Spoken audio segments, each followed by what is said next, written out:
భారీ వర్షాల కారణంగా అల్లూరు జిల్లా జీకే వీధి మండలం చట్రైపల్లి వద్ద కొండ చర్యలు విరిగిపడ్డాయి. ఇక ఈ ఘటనలో ఒకరు మృతి చెందగా ముగ్గురు గల్లంతైనట్లు సమాచారం. శిథిలాల కింద చిక్కుకున్న నలుగురిని అధికారులు రక్షించారు. ఇక సీలేరు ఎస్ఐ ఆధ్వర్యంలో జేసీబీతో ఘటనా స్థలానికి సహాయక బృందం చేరుకుంది.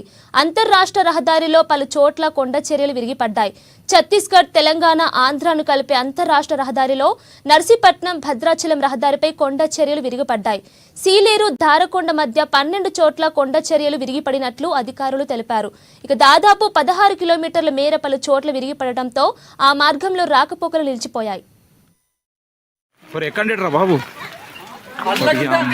అయ్యా, మాకు విపత్తు నిమిత్తం ఆదివారం సాయంత్రం రాత్రి 12 గంటలకు పైనుండి కొండ చర్యలు విరిగి మా ఊరు అంతా ధ్వంసమైపోయినది. మాకు అందులో 2 ప్రాణ నష్టాలు కూడా నలుగురు మందిని కాపాడాము.